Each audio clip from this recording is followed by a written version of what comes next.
आज की क्लास में हम लोग पढ़ने वाले हैं प्लासेंटा डेवलपमेंट। प्लासेंटा क्या है, ये कैसे बनता है और इसका क्या क्या फंक्शन है, ये सब हम देखेंगे। इससे पहले की क्लास में हम लोग देखे थे कि कैसे इनर सेल मास से एपीब्लास्ट और हाइपोब्लास्ट बना था और यह एपीब्लास्ट पूरा ऑर्गेन सिस्टम और बेबी बनाया था। ठीक, तो ये इनर सेल मास जो है वो क्या किया था, एक हाइपोब्लास्ट और एक एपीब्लास्ट बनाया था। तो ये जो हाइपोब्लास्ट है उससे योगसेक बना। तो ये योगसेक आकर के किया क्या, ये योगसेक क्या करता है, जब तक प्लासेंटा बन ना जाए तब तक ये इस बेबी को न्यूट्रिशन देता है, इस फीटस को न्यूट्रिशन देता है। ठीक है, फिर ये योगसेक धीरे धीरे डिसअपेयर हो जाता है और ये जो दूसरा है एपीब्लास्ट, ये एमनियन बनाता है और इसी एमनियन से बेबी बनता है और ये इसके अंदर एमनियन कैविटी। ठीक, तो इसका जो आउटर लेयर था, इनर सेल मास एक इनर लेयर था और इसके आउटर लेयर को क्या कह रहे थे हम लोग, ट्रोफोब्लास्ट। और इस ट्रोफोब्लास्ट में क्या हुआ कि ये दो सेल बना जिसको हम लोग बोले थे सिंसियोट्रोफोब्लास्ट और नेक्स्ट साइटोट्रोफोब्लास्ट। फिर इसके साथ साथ एक और लेयर आ गया जो योगसेक के सेल से निकला हुआ था, उसे हम कह रहे थे एक्स्ट्रा एम्ब्रियोनिक मेसोडर्म। ये साइड साइड से लग गया और कुछ इसका पार्ट यहाँ पे छूट गया जिसे हम क्या बोल दिए, अम्लाइकल कोड।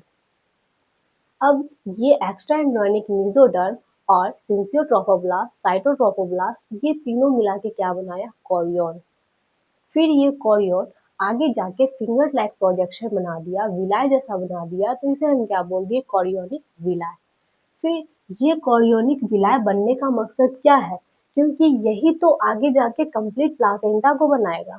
ठीक है, तो ये कोरियोनिक विलाय, ये विलाय जाके प्लासेंटा के इंडोमेट्रियम लाइन में धंसता है और वहां के ब्लड वेसल्स से अटैच्ड होता है और फीटस को न्यूट्रिशन देता है। तो देखते हैं कि कैसे ये प्लासेंटा बन रहा है। ठीक है, तो सबसे पहले हमारा बेबी बन के तैयार हो गया था, जो कि किस में कवर है, एमनियन में। ठीक है, एमनियन कैविटी में। मान लीजिए ये फीटस है, ये इसका अम्लाइकल कोड है।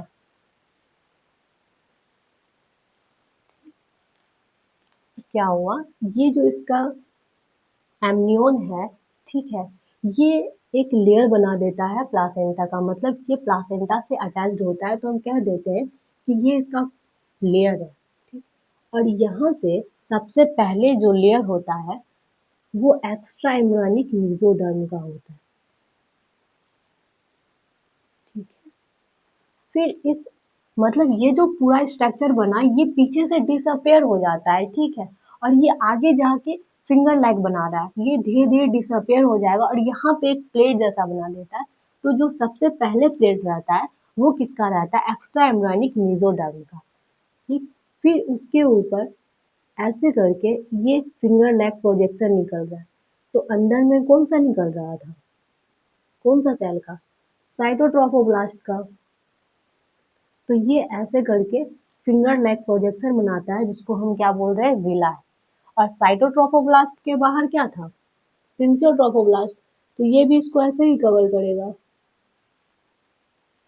ये भी कुछ ऐसे इसको कवर करता है।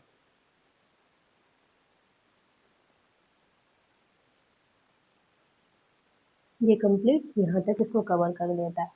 ठीक, फिर क्या होता है कि ये जो साइटोट्रोफोब्लास्ट है, ये अंदर से बाहर आने लग जाता है। ये इसको अंदर मन नहीं लग रहा होता है, तो ये क्या करता है, अंदर से बाहर आकर के एक और लेयर बना देता है।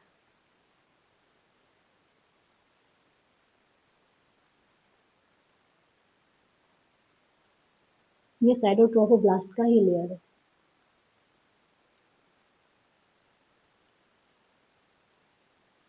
ये कुछ ऐसे बनाता है। तो ये जो विलाय जैसा बना, ये फिंगर लाइक बना, तो इसको क्या बोलेंगे, विलाय। ठीक, और ये जो बीच में खाली स्पेस है, इसे हम क्या बोल सकते हैं, इंटरविलस स्पेस।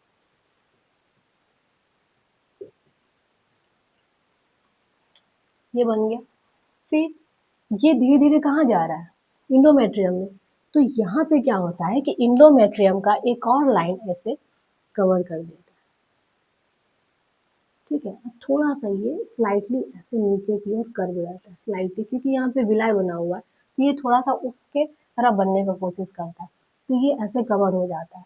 और यहाँ पे कई सारे ब्लड वेसल्स प्रेजेंट है ना एंडोमेट्रियम लाइन में।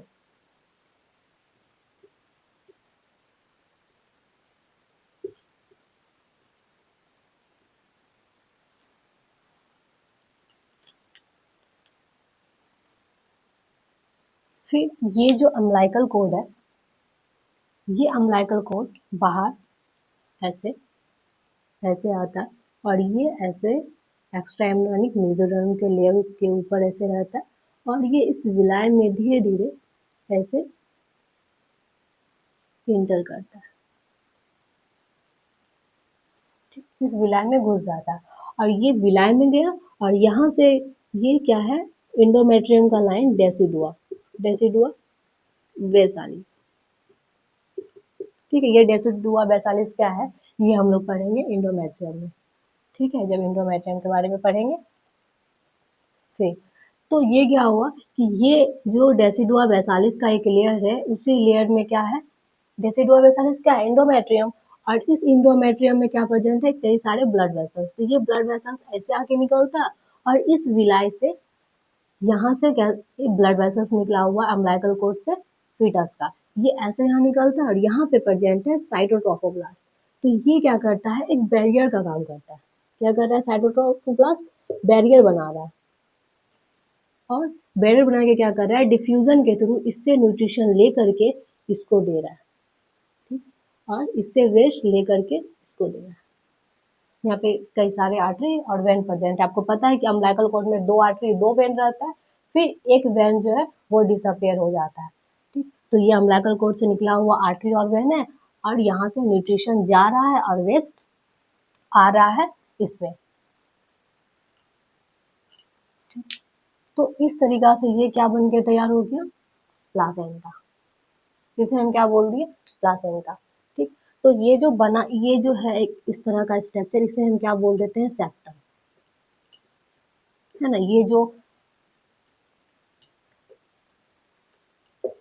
ये जो बाहर से अंदर से आकर के साइटोट्रोफोब्लास्ट एक और लेयर बना दिया, जब ये लेयर बनाया तो इस तरह से कुछ सेप्टम टाइप बना दिया तो उसे हम कह देते हैं सेप्टम। ठीक, और ये अंदर जो घुसा हुआ है यहाँ पे ये जैसे खाली स्पेस है तो उसे हम क्या बोल देते हैं कोटिलोडॉन्स। तो इस तरीका से प्लासेंटा बन के तैयार होता है और इस प्लासेंटा से इस बच्चे को न्यूट्रिशन मिलते रहता है और यहाँ से वेस्ट रिमूव होते रहता है। तो आप प्लासेंटा का साधारण सा डेफिनेशन क्या देंगे कि यह एक टेम्पररी ऑर्गेन है जो माँ के यूट्रस की दीवार से जुड़ा हुआ होता है। यूट्रस की दीवार से जुड़ा हुआ है ना, यूट्रस का दीवार से जुड़ा है। फिर अम्बिलिकल कोर्ड के जरिए बच्चे से कनेक्ट होता है। किसके जरिए कनेक्ट है बच्चा से, और बच्चा को न्यूट्रिशन O2 प्रोटेक्शन और वेस्ट को रिमूव करता है। ठीक, क्या है प्लासेंटा क्या है एक टेम्पररी ऑर्गेन है जिससे बच्चा को न्यूट्रिशन प्रोटेक्शन O2 मिलता है। ठीक है, और इसका वजन कितना रहता है 500 ग्राम। मान लीजिए कोई बच्चा 3 kg का है तो उसमें प्लासेंटा का वजन कितना होगा 500 ग्राम, मतलब बच्चा का 250 ग्राम मतलब 2.5 kg और प्लासेंटा 500 ग्राम, तो टोटल 3 kg। ठीक, फिर इस प्लासेंटा को कहा जाता है टेम्पररी इंडोक्राइन। टेम्पररी इंडोक्राइन कैसे, ठीक वो देखते हैं। तो प्लासेंटा का फंक्शन क्या क्या है, सबसे पहले ये रिस्पिरेटरी का फंक्शन करता है, मतलब ये जो प्लासेंटा है ये न्यूट्रिशन देता है O2 देता है और बच्चा को सांस लेने का जरूरत नहीं पड़ता है। ठीक है, बच्चा जब माँ के गर्भ में रहता है तो वो सांस नहीं लेता है। दूसरा है न्यूट्रिटिव फंक्शन, ये न्यूट्रिशन भी देता है यहाँ से। तीसरा है एक्सक्रीटरी फंक्शन, यहाँ से ये क्या करता है एक्सक्रीट भी करता है वेस्ट को। फिर प्रोटेक्शन, ये प्रोटेक्शन भी प्रोवाइड करता है। ठीक है, मतलब इस बच्चे को क्या क्या मिलना चाहिए ये डिसाइड करता है प्लासेंटा।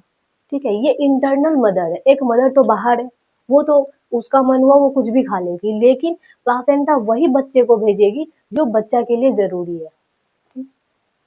फिर नेक्स्ट है प्रोडक्शन ऑफ हार्मोन, ठीक, एंड इम्यूनिटी।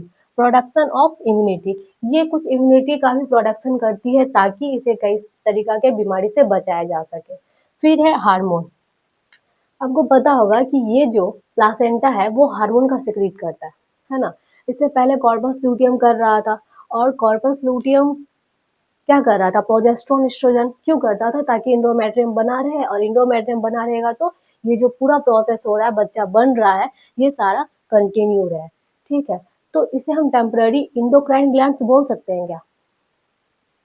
हाँ, क्योंकि ये क्या कर रहा है, कुछ ही समय के लिए ही, जब तक प्रेगनेंसी है तब तक के लिए ही हार्मोन तो सिक्रीट कर रहा है, इसलिए इसे हम इंडोक्राइन बोल देंगे, टेम्पररी इंडोक्राइन।